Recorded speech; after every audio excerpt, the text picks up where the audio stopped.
Salmo de número 29, versículo 2. Dai ao Senhor a glória devida ao seu nome. Adorai o Senhor na beleza da santidade. Vamos ler mais uma vez. Dai ao Senhor a glória devida ao seu nome. Adorai ao Senhor na beleza da santidade. O título da mensagem nessa noite é Adoração de qualidade. Nesses salmos, irmãos, nós podemos ver claramente o salmista nos dando uma ordem. E qual é essa ordem? Dar ao Senhor a glória devida ao seu nome. Nós devemos adorar ao Senhor na beleza da santidade do Senhor. Aqui nós encontramos dois verbos que estão conjugados de maneira que expressa uma ordem. O salvo em Cristo precisa adorar ao Senhor, precisa exaltar o seu nome, precisa viver uma vida que glorifica ao Senhor. E Deus quer isso, irmãos. Deus, Ele te salvou para que você possa adorar o nome do Senhor. O grande problema, irmãos, que atrapalha na adoração é uma coisinha chamada pecado.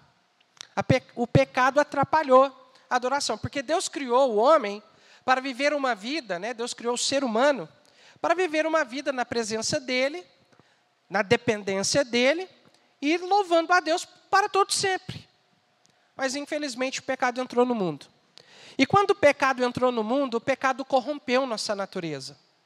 Corrompendo nossa natureza, nós não podemos mais adorar a Deus, porque o pecado corrompeu tudo aquilo que nós podemos oferecer para Deus. Deus, Ele não pode aceitar a adoração do ser humano sem Jesus. Ele não pode Ele não pode aceitar a devoção de alguém que ainda não conhece o Senhor Jesus Cristo, porque a sua devoção, a sua adoração está manchada pelo pecado. É como se alguém oferecesse um prato cheio de vômito, um prato cheio de lavagem para alguém comer. Se alguém chegar para você e te oferecer um prato cheio de vômito, você vai olhar para aquilo com uma boca gostosa? Eu tenho certeza que não.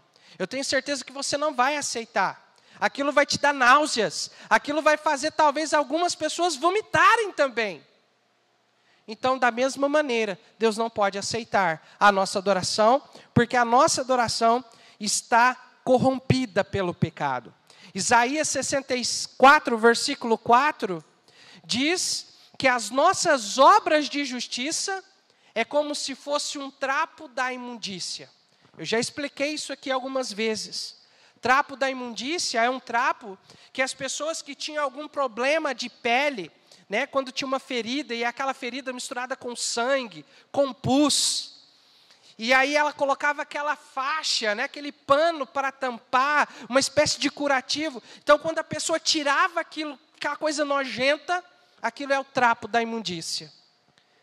E o texto está dizendo que o melhor da nossa justiça, Salve, o melhor é como um trapo de imundícia para Deus, por causa do pecado. É por isso, irmãos, que todos precisam ser salvos.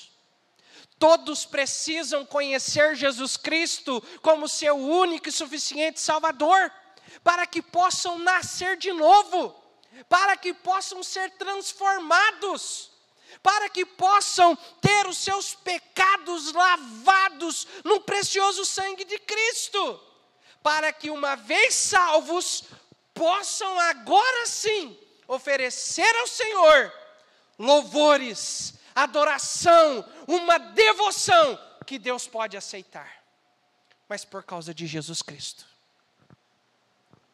Irmãos, uma coisa que precisamos entender nas nossas vidas: há um antes e um depois de Cristo. As pessoas sem Jesus estão mortas para Deus, estão corrompidas pelo pecado, estão separadas de Deus, carecendo de salvação. É por isso nós precisamos pregar o Evangelho para elas, para que elas venham conhecer Jesus. E somente através da fé em Cristo, essas pessoas poderão viver uma nova vida em Cristo Jesus, uma vida de comunhão com Deus e uma vida de verdadeira adoração e devoção ao Senhor, nosso Deus. Agora, salvos, Deus quer que você adore. Quantos aqui nessa noite poderia dizer, pastor, eu sou salvo pela fé em Cristo? Diga amém. Eu acho que pode melhorar. Se você não é salvo, aceita Jesus hoje. Amém, irmãos? Mas se você já é salvo, diga um amém do tamanho da sua certeza. Amém. A certeza não é de nós próprios, é o Espírito Santo que testifica com o nosso espírito. Porventura, se há alguém aqui que ainda tem dúvidas da salvação, ainda não teve um encontro verdadeiro com Cristo, hoje pode ser o dia aceitável. Amém, irmãos? Hoje pode ser o dia aceitável. Mas se você é salvo, Deus quer que você o adore, em espírito e em verdade, de coração, com tudo que você tem. Ele quer ser cultuado, Ele quer ser adorado, Ele quer ser exaltado, Ele quer ser honrado em sua vida. Ele quer ser honrado, irmãos, por aqueles que foram redimidos pelo sangue do Senhor Jesus. E é por isso que você vem ao culto. Essa é uma das razões.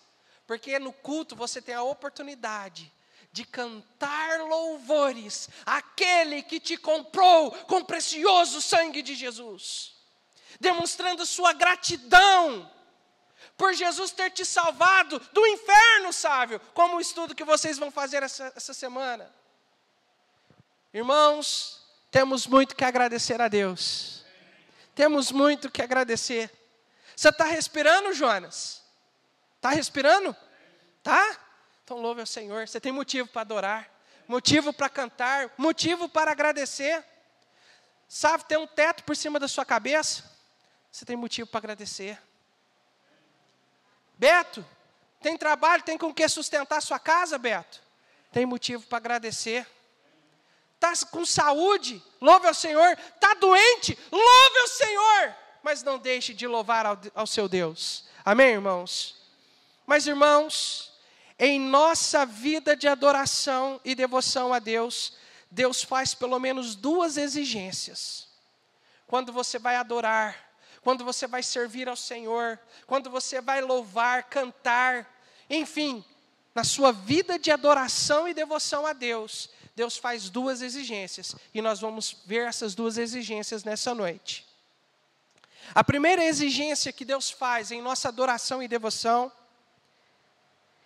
Deus exige o nosso melhor. Abra sua Bíblia em Números 18, 29. De todas as vossas dádivas oferecereis toda a oferta alçada ao Senhor. De tudo, diz alguém, o melhor deles, a sua santa parte. Vou ler de novo. De todas as vossas dádivas ofereceis toda a oferta alçada a quem, irmãos? Ao Senhor. De tudo, o melhor deles. A primeira exigência que Deus faz em nossa vida de adoração e devoção a Deus é que o crente em Cristo Jesus precisa dar o seu melhor. Nesse texto aqui, irmãos, Deus está falando para os crentes do Antigo Testamento que quando eles fossem ao templo para adorar ao Senhor e oferecer algo a Deus, eles não poderiam oferecer algo medíocre. Eles precisavam oferecer o seu melhor. No Antigo Testamento, Deus estabeleceu, uma maneira de culto peculiar. Deus estabeleceu que o crente do Antigo Testamento, ao ir ao templo para adorar, ele precisava oferecer um animal em sacrifício, além de outras coisas, mas principalmente um animal, para ser morto, para ser sacrificado. Esse animal, irmãos, era uma maneira prática das pessoas entenderem o Evangelho de Jesus Cristo, que para que o pecador pudesse ser perdoado, para que os nossos pecados pudessem ser perdoados, um inocente precisava morrer. É o Evangelho. Aquele sacrifício apontava para Jesus Cristo. E aquele animal que fosse oferecido ao Senhor, imagine ali uma pessoa que tinha ali algumas ovelhinhas, que tinha alguns rebanhos, ou até mesmo um fazendeiro que tinha lá na sua fazenda um monte de rebanhos, Beto, ele não poderia oferecer a Deus um animal que estivesse doente, porque algumas pessoas poderiam fazer isso, né? Ia lá, tem um monte de gado na sua fazenda, e ia lá e separava aqueles mais fraquinhos, talvez alguns com deficiência física, né? E separar aqueles ali para entregar. Não, Deus falou, não, esses eu não quero. Eu quero diz alguém, melhor. Era aquele que você separaria para a festa de casamento do seu filho. É esse que Deus quer, que Deus queria. O melhor, irmãos.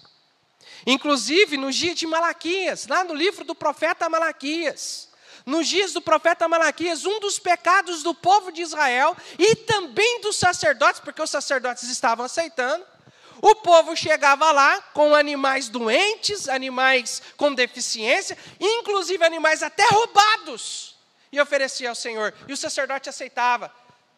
Deus levanta o profeta Malaquias para denunciar o pecado do povo de Israel. Veja comigo lá em Malaquias 1:8. Malaquias 1:8 diz assim: porque quando ofereceis animal cego para o sacrifício, isso não é mal? E quando ofereceis o coxo ou o enfermo, isso não é mal? Ora, apresenta ao teu governador, porventura ele terá ele agrado de ti? Ou aceitará ele a tua pessoa? Diz o Senhor dos Exércitos.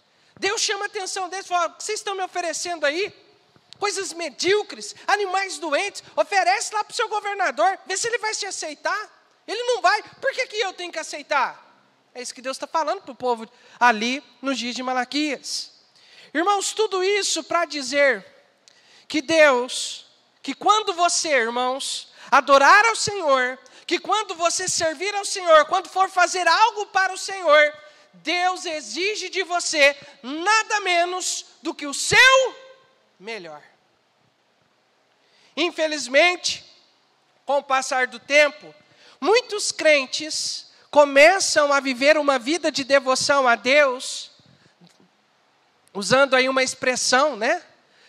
Empurrando as coisas com a barriga, fazendo de qualquer jeito, entrando no modo automático. Vem, sai da sua casa, hoje é culto, sai da sua casa, aí chega aqui, senta aí nesse banco confortável, gostoso que Deus nos deu, senta aí e fala: nossa, hoje o pastor tá demorando, nossa, a mensagem hoje tá, nossa, o que é isso?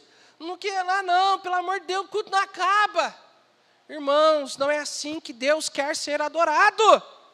Deus quer o seu melhor. Deus quer o melhor da sua atenção.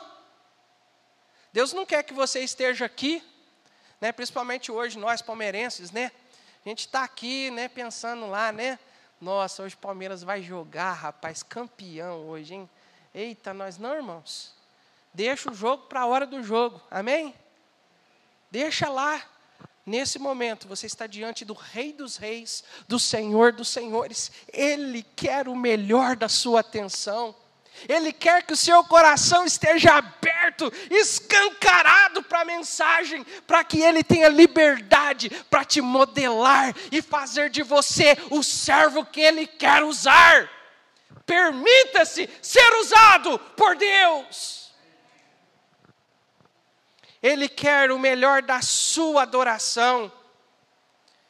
Ele quer que quando você cantar, você canta com o coração, irmãos. Que você canta com tudo que você tem, com um coração cheio de gratidão na sua vida. Cante ao Senhor com fervor, com alegria, com gratidão. Ah, pastor, mas eu sou desafinado, pastor, eu não consigo cantar assim, pastor. Irmãos, não importa se você canta desafinado ou afinado, canta ao Senhor com tudo que você tem para a glória dEle. Precisamos levar as coisas de Deus com mais seriedade. Com mais seriedade. Todos nós aqui, adultos, nós sabemos que no trabalho nós precisamos levar o trabalho a sério. Porque se a gente não leva o trabalho a sério, a gente vai ter problemas no trabalho. Se a gente não leva o trabalho a sério, a gente não vai cumprir metas, não vai produzir o que precisa, a gente pode perder um emprego, ou se é um empreendedor, perder cliente. Esses dias para trás, eu levei meu carro para lavar numa lava-jato aqui na cidade. Eu não volto lá mais, porque o rapaz lavou de qualquer jeito. Eu paguei o preço por uma lavagem completa, com cera e tudo mais. Só que quando eu olhei para um monte de parte do carro visível, não é aquelas partes escondidas, visível, olhando eu via. Não teve capricho. O lavador não fez o seu melhor. Ele perdeu um cliente. Por isso que eu gosto de lavar lá no Ezequiel, fazendo propaganda para o Ezequiel lá em Franca, né? Por isso que eu gosto de lavar com ele. Porque todas as vezes que ele lava o meu carro, eu posso olhar em cada detalhezinho ali no painel, aqueles buraquinhos estão brilhando, impecável, porque ele dá o seu melhor. Ele ganha cliente. Eu vou lá em Franca para lavar o carro com ele. Vê se pode. Eu perco meio período para levar o carro lá para ele. Porque ele capricha, ele dá o seu melhor. Irmãos, na vida espiritual, nossa seriedade deve ser muito maior. Eu preciso levar as coisas de Deus muito a sério. Porque lavar o carro é passageiro. Um dia o carro vai ficar aí, eu vou subir com Jesus. Jonas, quando eu subir para o céu, quando Jesus me arrebatar a igreja, você pode ficar com o meu carro se você quiser. Pode ficar com a minha casa lá. Tá? Porque eu vou subir com Jesus. Você vai querer subir com Jesus ou você quer ficar com o carro? Ah, vai também. Ah, então tá bom. Achei que ele ia gostar. Falou, pastor, obrigado, né? Falei, irmão, que isso aí, né? Mas, irmãos, vai ficar aí. Agora, falando das coisas eternas, irmãos, é para sempre. Ah, nós precisamos levar a sério as coisas de Deus. Eu, como pastor, irmãos, se eu quero glorificar a Deus, eu preciso levar muito a sério as coisas de Deus. Eu preciso investir tempo, Beto, estudando a Bíblia, estudando a palavra de Deus, lendo bons livros, para ajudar no meu conhecimento, para chegar aqui e oferecer um alimento gostoso para os irmãos. Porque é isso que é o pastor, é dar alimento espiritual para a igreja. Eu preciso passar tempo útil, para que eu chegue aqui e apresente algo louvável a Deus. Mas cada crente em Cristo, quando ele vem para adorar a Deus, ele precisa vir e fazer o seu melhor. Irmã Gilda, quando a senhora sentar nesse banco, nesse cantinho da senhora, faça o seu melhor para Jesus. Quando você cantar, quando alguém chegar aqui na frente, dirigente da música hoje, o irmão Beto, o irmão Jean, esse mês está de castigo, está disciplinado esse mês, não vai dirigir a música, porque está trabalhando, coitado, né? Está trabalhando. Mas, quando ele vier aqui, o Beto, quando for dirigir a música aqui, Beto, dê o melhor do Senhor. O melhor do Senhor para o Senhor. Para ficar bem entendido o negócio aqui. Papo reto, né? Dê o seu melhor. Quando você cantar, cante com tudo que você tem. Meninos, músicos, vai tocar, dê o seu melhor. Professoras de escola bíblica dominical, vai dar aula, dá o seu melhor para Deus.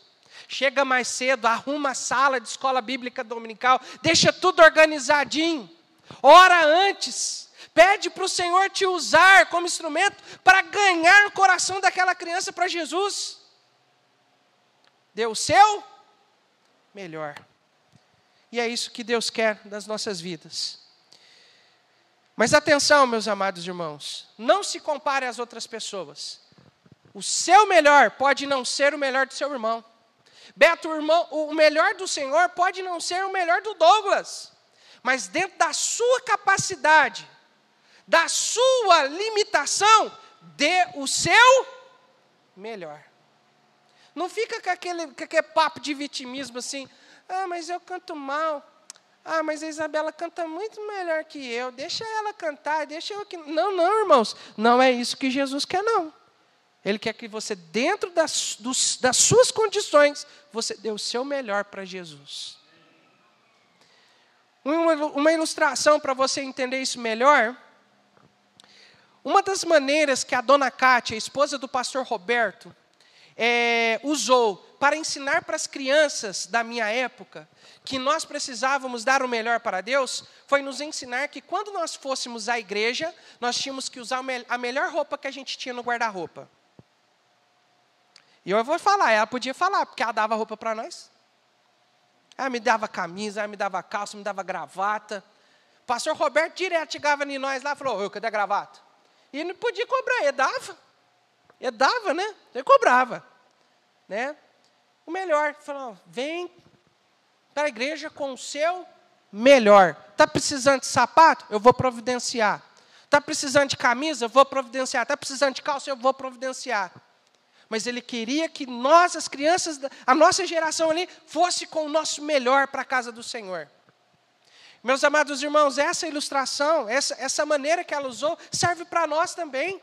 Se o seu melhor é uma camiseta, uma calça de tectel, uma chinela havaiana, dê o seu melhor para Jesus. Mas se o seu melhor é uma camisa social, uma calça social, dê o seu melhor. Amém ou não, irmãos? Apenas aqui uma reflexão, porque Ele merece. Jesus merece, amém ou não, irmãos? Jesus merece o nosso melhor. Ele deu a sua vida para nos salvar, para nos comprar com precioso sangue. Irmãos, no mínimo que nós podemos fazer é dar a Deus o nosso melhor. Segunda exigência. Em nossa vida de devoção e adoração, Deus exige a primeira parte. Nós vimos que uma das coisas é que Ele exige o melhor. E a segunda, Ele exige a primeira parte. Provérbios 3:9, abra sua Bíblia lá. Provérbios 3:9, já estamos encerrando. A mensagem só tem esses 2 pontos. Então, daqui nós já vamos para a conclusão. Honra o Senhor com os teus bens, com a primeira parte de todos os teus ganhos. Honra o Senhor com os teus bens, com a primeira parte de todos os teus ganhos. Por que dar ao Senhor a primeira parte? Porque dar a primeira parte, irmãos, é uma maneira de honrar a Deus. Deus, Ele não pede tudo, Ele pede só a primeira parte. Nesse texto que nós acabamos de ler, o escritor de Provérbios usa as finanças como exemplo. A maneira que Deus estabeleceu para suprir as necessidades da igreja foi através dos dízimos e das ofertas. É através dos dízimos e das ofertas que a gente paga aluguel, que a gente paga a conta de água, a conta de luz, que a gente compra as coisas para a igreja. Foi através de dízimos e ofertas de alguém que nós compramos esses bancos, extremamente confortáveis. Dá até para dormir nesses bancos. Dá ou não dá, sabe? Dá. Ixi, se dá, né? Foi através de dízimos e ofertas que foi comprado esse piano, que foi comprado o sistema de som da igreja, a câmera que nós estamos filmando, a mensagem. Então, é através dos dízimos e das ofertas que a obra de Deus acontece. Amém? E o autor aqui de Provérbios, o escritor de Provérbios, irmãos, está dizendo para nós que quando nós formos entregar ao Senhor nossos dízimos e ofertas, Ele quer o quê como honra? A primeira parte de todos os nossos ganhos. Ele está dizendo que a maneira que nós vamos honrar a Deus através dos dízimos e das ofertas é separando para Deus a primeira parte. Deus, Ele não quer o resto, Ele não quer o que sobra, Ele quer a primeira parte, porque Ele quer ser honrado. Deixe-me explicar isso com essa ilustração aqui. Na hora de partir o bolo numa festa de aniversário, o aniversariante ele vai lá e parte o bolo. E normalmente a gente pergunta o que para o aniversariante? Para quem é o primeiro pedaço? Eu perguntei para a Sara, para ver a resposta dela. Ela virou para mim e falou assim: papai, primeiro para a mamãe. E depois para o senhor. Tá? Se eu pudesse, dava primeiro para os dois. Mas já que não pode, eu dou primeiro para a mamãe. Por que ela queria dar o primeiro para a mãe dela? Para honrar a mãe. Então, normalmente, dá o primeiro pedaço para você honrar aquela pessoa. Eu vi um vídeo muito bonito, mas muito emocionante. Eu chorei no vídeo. Eu chorei. Uma jovem adolescente estava fazendo aniversário. E ela tinha uma irmãzinha menor. Talvez assim, a idade da Isabela para a idade da Sara. E aí, no aniversário da adolescente, alguém perguntou: vamos partir o primeiro pedaço. Para quem você vai dar o primeiro pedaço?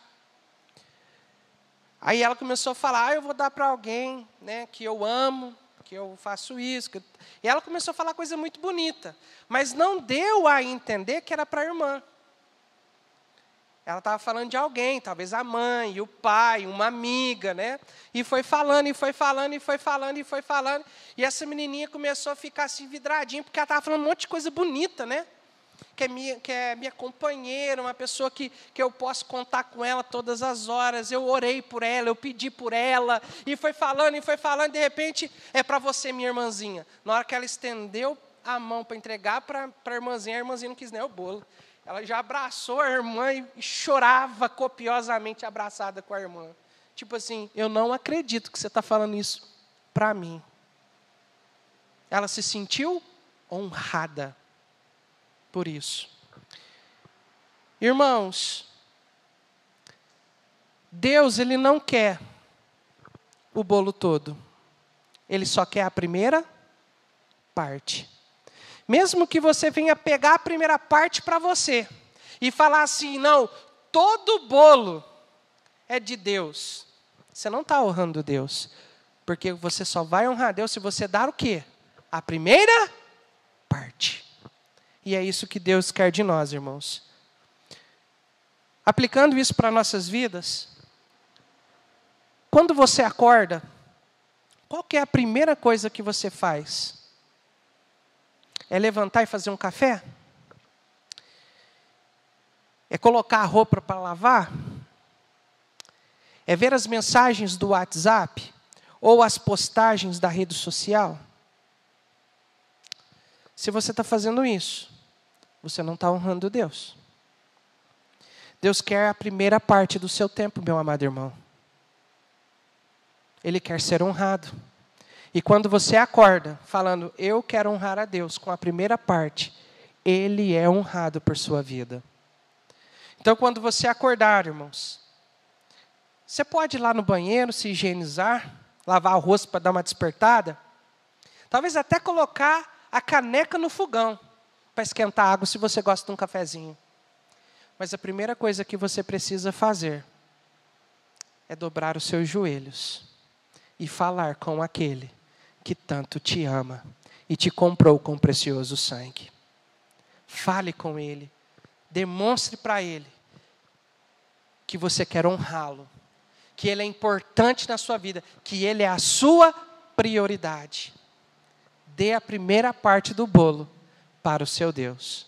Amém, irmãos? Uma ilustração. Uma vez, há muito tempo atrás, eu ainda era solteiro quando isso aconteceu. Um casal da igreja de Franca, da primeira igreja, ia casar. Eu não sei se era a Ludmila e o marido dela que iam casar. Mas eu lembro que era alguém lá da primeira igreja que ia casar. E um irmão em Cristo lá da primeira igreja, nós éramos praticamente um e carne. E ele virou para mim e falou assim: olha, eu preciso comprar um terno para ir no casamento. E de fato ele comprou o terno.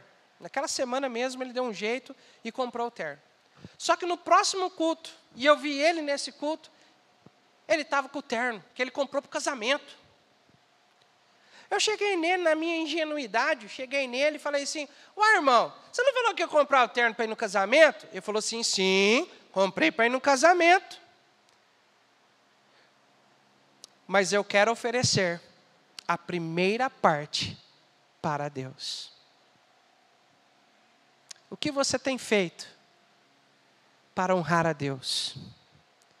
Deus quer o seu melhor e a primeira parte.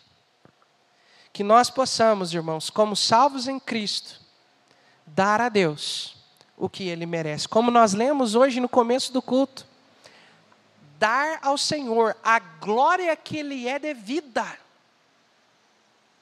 Dar ao Senhor, glorificar ao Senhor na beleza da sua santidade.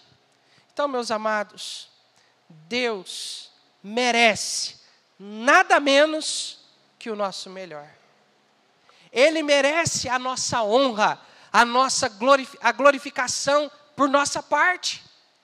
Então, procure viver uma vida que glorifica ao Senhor em cada área da sua vida, porque Ele merece. E sabe quem vai ser mais abençoado em tudo isso?